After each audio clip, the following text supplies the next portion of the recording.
जी तो एपिस्क्लेरा शुरू करते हैं। नाम से बचा रहा होगा कि एपिस्क्लेरा की इन्फॉर्मेशन है, जो कि हमारी सबसे पहली लेयर है स्क्लेरा की, जो कि वास्कुलर लेयर हमने पढ़ी थी स्ट्रक्चर के अंदर। और ये डिसऑर्डर नॉर्मली बिनाइन है और सेल्फ लिमिटिंग होता है, कंटेजियस डिसऑर्डर नहीं, बाकी लोगों में नहीं फैलेगा, मतलब स्क्रीशन से बाकी लोगों में नहीं फैल सकता, अपनी हद तक महदूद रहेगा। और जो इन्फॉर्मेशन है वो हमें स्क्लेरा की ऐसी देखने को मिलेगी। ठीक है, आगे जाके टाइप्स पढ़ाता हूँ, लेकिन ये देख लो इस तरह की रेडनेस देखने को मिलेगी आई के अंदर। एटियोलॉजी क्या होगी? एडियोपैथिक हो सकता है, मतलब अननोन कोज होगा। बाकी फिर इन डिजीज़ के साथ इसका रिलेशन देखने को मिल सकता है। रियोमेटाइड अर्थराइटिस आ गया, इन्फ्लेमेटरी बाउल डिजीज़ आ गई, एक्टिनोजेकिया आ गया, एटोपी आ गया। एटोपी होता है कि कुछ लोगों के अंदर जेनेटिक्स के अंदर एलर्जीज चल रही होती है, जैसे एस्थमा वगैरह या फिर इकिज़मा वगैरह। ठीक है, फिर गाउड आ सकता है, फिर सिफिलिस और टीबी। इन्फेक्शन भी हो सकता है, जैसे कि हर्पस जोस्टर वायरस का इन्फेक्शन डायरेक्टली हो सकता है, या फिर ट्रिपोनिमा पैलिडम का डायरेक्टली इन्फेक्शन हो सकता है, या फिर ट्यूबरकुलोसिस का डायरेक्टली इन्फेक्शन हो सकता है। उसकी वजह से भी हमें एपिस्क्लेराइटिस देखने को मिल सकता है। फिर एपिस्क्लेराइटिस की टाइप्स देख लेते हैं, कौन सी टाइप्स है। सबसे इंपॉर्टेंट टाइप्स आ जाती है सिंपल एपिस्क्लेराइटिस और नोड्यूलर एपिस्क्लेराइटिस। आपको नाम से बचा रहा होगा कि इसके अंदर नोड्यूल बन रहा होगा, दाना बन रहा होगा।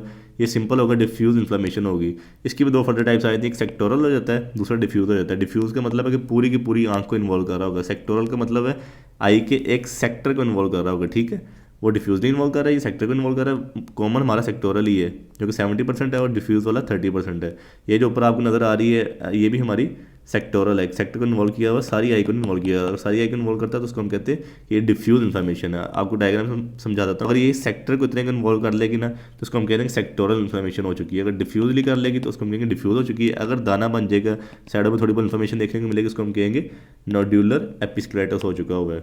ठीक है, उसके बाद हमारी पैथोलॉजी आती है। एक तो ये नॉन ग्रैनुलोमेटस है। ग्रैनुलोमेटस इन्फॉर्मेशन वो वाली होती है जिसके अंदर हमारे एपिथेलियोइड सेल, जो कि एक्टिवेटेड मैक्रोफेजेस होते हैं, या फिर जायंट सेल पाए जाते हैं। जब मैक्रोफेजेस, एक्टिवेटेड मैक्रोफेजेस एपिथेलियोइड सेल आपस में जुड़ जाते हैं तो जायंट सेल्स बना देते हैं वो। उसके अंदर उस कंडीशन को हम कहते हैं कि ग्रैनुलोमेटस इन्फॉर्मेशन है। लेकिन ये नॉन ग्रैनुलोमेटस इन्फॉर्मेशन है। इसके अंदर हमें इन्फ्लेम्ड वेसल्स देखने को मिलेंगी, साइडों पे उसके लिम्फोसाइट्स और प्लाज्मा सेल्स देखने को मिलेगा। होता है ना, ये सारी आर्टरी है। ठीक है, इसकी साइडों पे हमें लिम्फोसाइट्स और प्लाज्मा सेल्स देखने को मिलेंगे। ऐसी इन्फॉर्मेशन हो रही होगी। क्लिनिकल फीचर्स क्या देखने को मिलेंगे? सिम्टम्स सबसे पहले आ जाएंगे, पेशेंट लेके प्रेजेंट करेगा कि हाँ मेरे साथ ये मसले चल रहे हैं। एक तो ये फीमेल्स में बहुत ज़्यादा कॉमन होगा, और वो भी 20 से 50 साल की एज की फीमेल्स के अंदर। ये चीज़ें आपने इंपॉर्टेंटली रखनी होती है जहन के अंदर जब आप क्लिनिक में होते हो। तो ये चीज़ दिमाग में होनी चाहिए कि अगर फीमेल प्रेजेंट कर रही है 20 से 50 साल की उम्र में, तो एपिस्क्लेराइटिस की तरफ जाना है। एक तो कॉमन डिसऑर्डर है।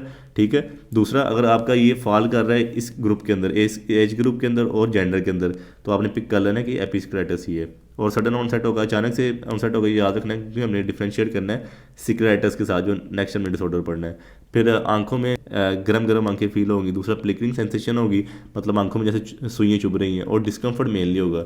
पेशेंट कहेगा मुझे नींद नहीं आ रही, अगर नींद आती भी है तो आंख खुल जाती है, क्योंकि मेरी आंखों में सुइयाँ चुभ रही हैं, बड़ा डिस्कम्फर्टेबल हूँ मैं, और मुझे पता नहीं क्या हो रहा है। ठीक है, और उसके बाद साइंस जो हमने क्लिनिक में देखने हैं, एक तो होगा माइल्ड टू ब्राइट रेड देखने को मिलेगी, और साथ में पिंक भी हो सकती है। नॉर्मली पिंक देखने को मिलती है आई।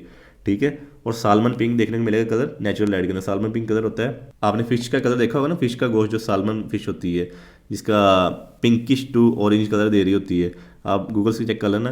तो पिंकिश टू ऑरेंज से कलर होता है, वो हमें नज़र आएगा नेचुरल लाइट के अंदर, सन लाइट के अंदर वो नज़र आएगा। और हमें इन्फ्लेम्ड वैसे नज़र आएंगे, जो कि लिम्बस, ये लिम्बस हमारा येलो वाला, लिम्बस से निकल के बैक जा रही होंगी, जैसे आपको डायग्राम में ऊपर बताया मैंने, यहाँ से निकल के पीछे की तरफ जा रही हैं वेसल, इन्फ्लेम्ड वेसल्स हैं। ठीक है, और साथ में मूवेबल लेजन होगी, जो कि नोड्यूलर बन रहा है हमारा, नोड्यूलर एपिस्क्लेराइटिस।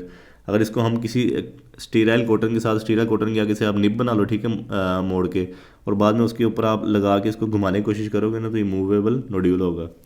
डायग्नोस किस बेस पे करना है? क्लिनिकल फीचर्स और साइंस एंड सिम्टम्स। ठीक है, टॉपिकल एपिनेफ्रिन, ये बहुत इंपॉर्टेंट, 2.5% अगर आप डालोगे ना, इसका ड्रॉप डालोगे आंखों के अंदर, तो साथ ही ब्लैंचिंग हो जाएगी, साथ ही जो रेडनेस है ना वो एकदम से गायब हो जाएगी। ठीक है, वो क्यों हो रही है? क्योंकि आपको पता है फिनाइल एपिनेफ्रिन है, ये वेजो कंस्ट्रिक्टर है। उसी टाइम वेसल्स को कंस्ट्रिक्ट करेगा, हमारी इन्फॉर्मेशन ही खत्म हो जाएगी वहाँ पे।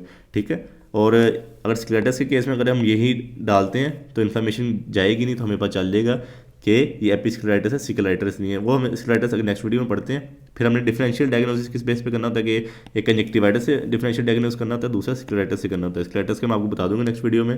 कंजक्टिवाइटिस का हम नॉर्मली यही देखते हैं कि नॉर्मली कोई आंख में से डिस्चार्ज वगैरह तो नहीं रिलीज हो रहा है, या इचिंग सेंसेशन, और जो एक्स्ट्रा हमने पढ़ा था कंजक्टिवाइटिस के अंदर।